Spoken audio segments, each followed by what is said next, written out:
Now, I knew that John Paul Miller had been seeing a new woman named Suzie Skinner. We all know that she was married to Chris Skinner, who had allegedly drove his wheelchair into a community pool and drowned. So that left Miss Suzie single and free for Mr. JP to scoop her up after Mica unalived herself, and they got married. When? Let me tell you. This was posted on June 2nd of this year. Controversial pastor John Paul Miller marries third wife in a private Myrtle Beach ceremony. The word embattled in this text describes Pastor John Paul Miller as being involved in conflict or difficulty. The definition of embattled typically means a place or a person subject to repeated acts or criticism. The text describes the pastor as embattled due to his troubled history with his late wife Mica.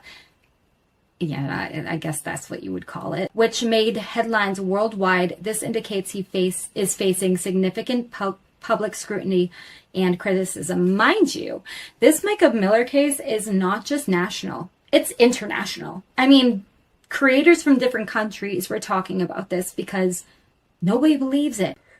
And now that that's out of the way, let's go back to reading. Embattled, now you know what that means. Pastor J.P. Miller, whose troubled history with his late wife, Mica Miller, made headlines worldwide, has quietly married his girlfriend in a private ceremony. Under that little picture, it might be hard to read. So it says, on June 1st, 2025, J.P. Miller and Suzie Miller are... Just calling her Suzie Miller doesn't even sound right. I hated that. Are pictured following their wedding ceremony in Myrtle Beach, South Carolina. According to footage captured by TikTok user Finding Neho, the two had been dating for over the past year, according to a report in the Daily Mail. Skinner is Miller's third wife following his 2016 divorce from Allison Williams and the death last April of his second wife, Mica Miller, which multiple authorities deemed unaliving. Wait a minute. He got married to Allison in 2016.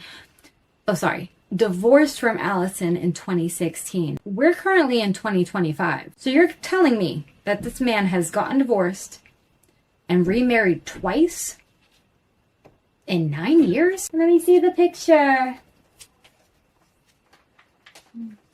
Let me see. Oh, is that Ruby? Yeah. I'm sorry, I got such a kick out of his drums. Okay, going back to what I was just saying, that's a lot in 9 years. From 2016 to 2025, I mean, JP, really? I mean, really? Okay. I'll put it up, but I'm going to skip reading this part of it because that particular creator, I've just been told by a lot of people. I mean, it's not just one or two, but a lot of people, that he's not necessarily credible. So I do not, again, want to keep spreading misinformation. I'm nervous to, again, you can pause to read it, but I'm going to move on. Miller, formerly pastor of the Solid Rock Church in Myrtle Beach's Market Common neighborhood, faced controversy after his second wife's sudden death and his shocking details. Spousal privilege doesn't apply to premarital communications, basically meaning Suzie doesn't have a choice. Every crime, text, conversation, action, everything before today, Suzie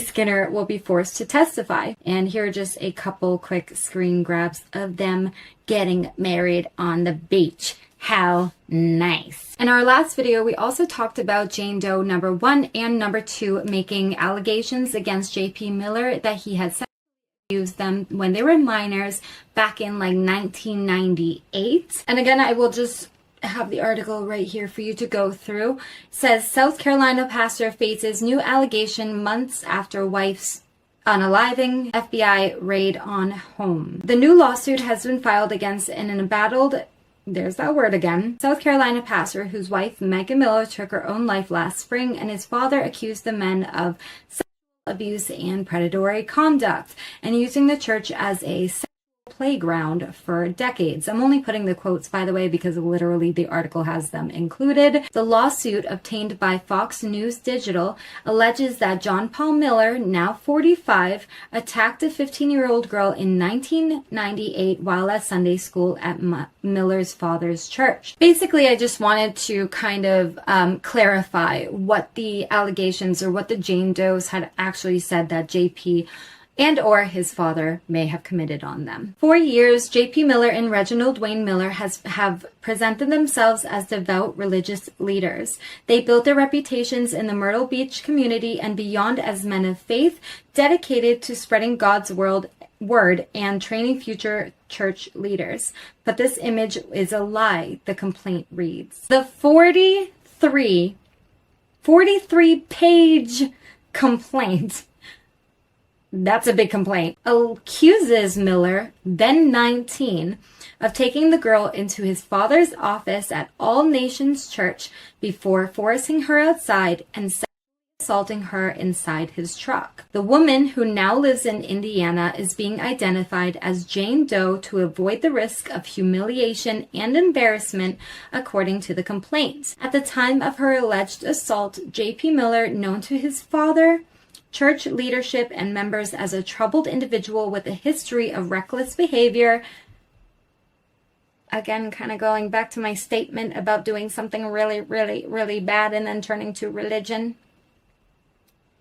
I digress. Including prior legal troubles, a child born out of wedlock, and a pattern of misconduct, according to the lawsuit. Also, where is J.P. Miller's mother? Is she involved at all? I've heard nothing about his mother. I don't know if she's deceased or just like, I want nothing to do with any of you. That sounds terrible, but total theory, complete theory. But I do believe that the apple doesn't fall far from the tree. Is it possible that Reginald had also sexually assaulted a young girl, got her pregnant with JP? Possibly threatened if she wanted to get an abortion. Mind you, JP is not an only child, though. At least has a brother. And then maybe dipped. Would it be worth maybe trying to deep dive into JP's mother and see what if she unalived herself?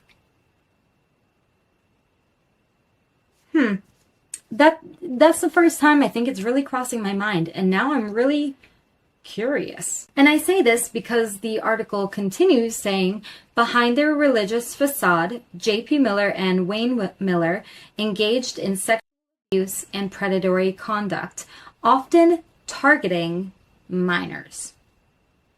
Allegedly. They use their positions of power to manipulate and exploit vulnerable victims while concealing their actions from the public, the complaint continued. Upon information and belief, the deception has shielded them from law enforcement scrutiny, allowing their misconduct to continue unchecked. Again, I believe that if somebody gets away with something for so long, they get a little, not lazy about it, but sloppy. And leave fingerprints, so to speak, behind. If you didn't get caught once, you just might not get caught again. And again, and again, and again, and again, and again. Years after the first alleged assault, the same woman reported encountering JP in person during a trip to Myrtle Beach with a friend in 2023. JP allegedly leaned in to hug her and, quote, shoved his hands down her pants, touching her genitals without consent, according to the complaint. The way that someone would have been slapped. The woman and J.P. Miller then got into a heated argument when he later tried to use scripture from the Bible to justify the attack, quoting, "No man is without sin and temptation. God understands that. You choose the freaking bear." Are you serious? Are you serious? Are you serious? Quote, the church was JP's playground, the quote or the complaint states. The leadership at the church should have undertaken something to protect the minors at the church from John Paul Miller and any other predators. According to the lawsuit, they did not. The lawsuit also raised questions about the financial dealings of the ministries and their leaders. John Paul had been at the center of controversy since the death of his wife last April. Mica, 30, was found dead from a self-inflicted gunshot wound in Lumber River State Park. Okay. That was a lot. We're going to jump into a couple more screenshots. These that I'm about to get into just came from a Facebook post. I will pull up the user as well. I'm so disgusted. Sorry, but I am like wretchedly disgusted. Okay, let's see real fast. I am so grossed out. You can see in my screenshot here, I'll throw it up very quickly, but you see the time 56 minutes ago? That's my screenshot of this. So from Beth Braden, and she tagged the True Sunlight podcast. Why was the HCPD, Horry County Police Department, at JP Miller's home and churchy business last week? There's been speculation that JP might still be walking free, that the FBI didn't come in and arrest him for the allegations against Jane Doe. We're all over the freaking place. I'm trying to find you guys the truth. I don't know if this guy is locked up. I don't know if he's continuing preaching. I know that he started preaching at this Mercy Church. According to police reports, I just obtained, again, 56 minutes ago, a couple hours at this point from myself. It appears that JP Miller was reported for stealing some signs placed in the grass at El Buen Sabor. I'm learning Spanish, okay? Forgive me. A restaurant on the same frontage road as Mercy Church. If you watched my last Mica video too, that creator I reacted to said something about him stealing signs. And I'm like, literal signs? So my question might be answered here in this article. If it was caught on a surveillance camera around 3:15 on November 25th, then I don't think it's alleged. But just for our sake, allegedly, that's exactly what he did. And on November 26th, a Justice for Mica protester, which, by the way, is a constitutional right to protest. Just a reminder to all these people who are trying to arrest and get these protesters in trouble. There are a lot of people really angry and that want justice. This whole system, it's not just about Mica and this one particular church and their deviancy. This is a tale as old as time of people in authoritative power taking advantage not only just of minors, but vulnerable people in general. In my opinion, this church is being absolutely run by demons, perverted demons, and they're laughing at us. Sorry, again, on November 26th, a Justice for Mica protester and the owner of said signs called the police to file the report. Horry County Police Department officer Corey Arnold wrote in his report that he went to JP's Coldwater Circle home. Surprised that JP is still living on Coldwater. He's probably getting a lot of... Are there like police always around his home? Because if people know the area that he lives in, people are really good at finding exactly where you're at. So I wonder if he has like protection right now. Officer Arnold told JP that he had seen video surveillance of what appeared to be him taking signs from the restaurant. I wonder if there were protest signs at the restaurant and Mica and JP was taking them down. That'd be fascinating. And then not for nothing, that doesn't make you look like a very sad ex-spouse. Right? Like, again, wouldn't you want, even if she's an ex-wife, wouldn't you still want justice for her if you were not in the wrong?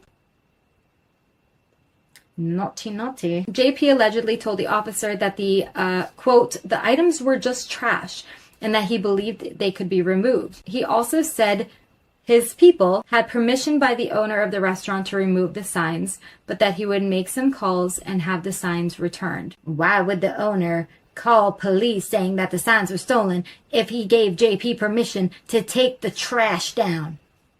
You're an idiot. According to the report, the restaurateur denied giving anybody permission, oh, you don't say, to remove the signs, but it had given the protester permission to place them there. At the time, another man showed up. Sorry. So I love these protesters so much. They're placing protest signs all around this new church. I love it so much. I need to get to South Carolina pronto and see this for myself. Road trip, anybody? At the time, another man showed up with the signs. That person is referred to as S2 in the report. I don't know what that means. But sources who were present at the scene last Wednesday told us that it was JP's father, Wayne Miller, who brought the signs back. Oh, how nice of you. And apparently it's Wayne who will go down for the sign keeper. Due to the totality of circumstances, an arrest warrant will be presented for a judge's consideration to find S2, again, possibly meaning Wayne Miller, in violation of South Carolina Code of Law 16-13-0180 for receiving stolen goods. In my opinion, this looks like JP throwing his father under the bus. This is just the latest instance of sign drama. Earlier in November, police arrested a different protester for allegedly vandalizing one of JP's signs. Liz Farrell, who we checked out her Facebook in my last video, covered that entire situation in True Sunlight Podcast episode 124. We'll have updates and more in this week's episode. You know, being a parent myself, I understand unconditional love, and your child going through, even if they were in the wrong, you know, your child going through something, I don't want to necessarily say I would take the blame for them, but I understand the love of a parent. And if Wayne only has his sons, then he might be doing everything that he can to protect his son and to protect his image. I mean, it's destroyed, but further ruining JP's image. On 11/26/2025, PFC Arnold responded to 4765 Highway 17. He went to the restaurant, which is located within Myrtle Beach section of Horry County, in reference to past larceny. I believe this is the police's report, by the way. I first made contact with the victim. She stated that at the incident location, she is the owner of some decorative signs. Victim showed my video surveillance from the location that showed an unknown subject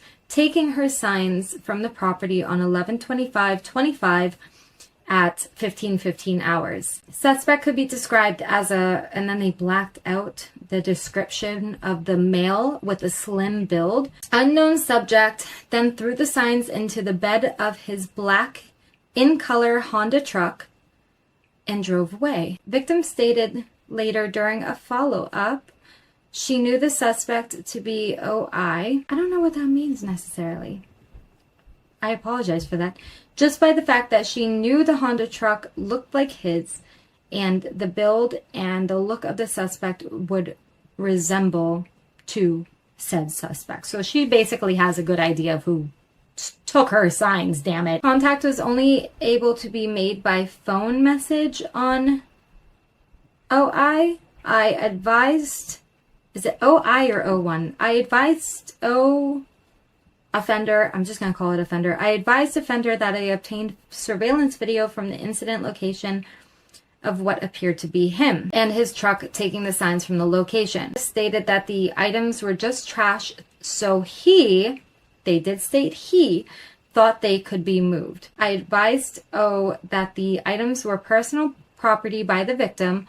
O then stated he would get a hold of some people in order to have the signs returned back to their rightful place. O then called me back and stated that the signs had been returned and stated that from his people that the owner of that restaurant, El Buen Sabor restaurant, gave his people permission to remove the signs. I then stood by at the incident location to make contact with anybody who returned with the signs to the location.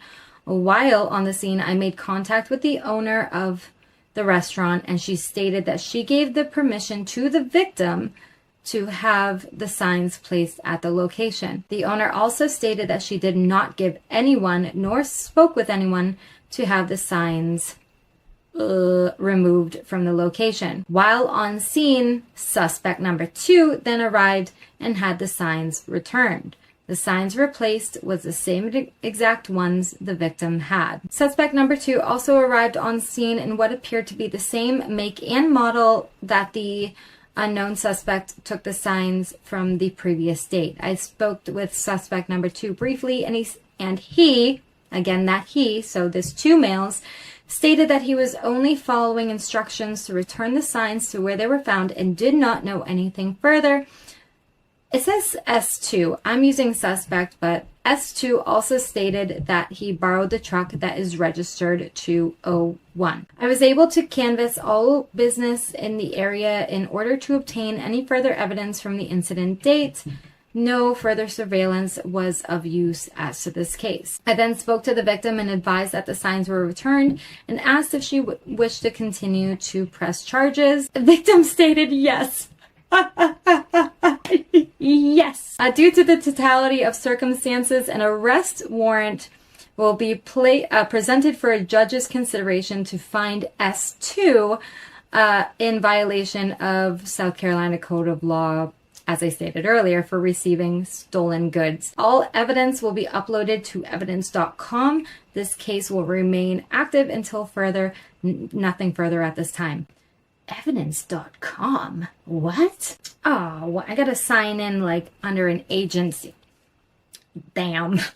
I might go through some of Agatha's other videos and just scour and see if there's anything that I never heard, or maybe give some clarification into some of the kind of gray area details of this case. I apologize, by the way, if you want to find this girl on Facebook, I think it's Beth Braden. I think I called her Beth Braden. That's where I found all the screenshots talking about these signs. And yeah, it was posted 2 hours ago at this point, and not a ton of people have seen it. There's like under 100 reactions. So I don't know how credible this creator is, but I thought that was some interesting information. As usual, if any new details come out about this case, we are staying on top of it as best as we can. I do not want to give out any false information, but I will talk and discuss about any information that comes out and whether we think that it could be a possibility of being very real. Again, everything is alleged until is proven true. So make sure you subscribe if you don't want to miss any new videos, and I will see you guys in my next one.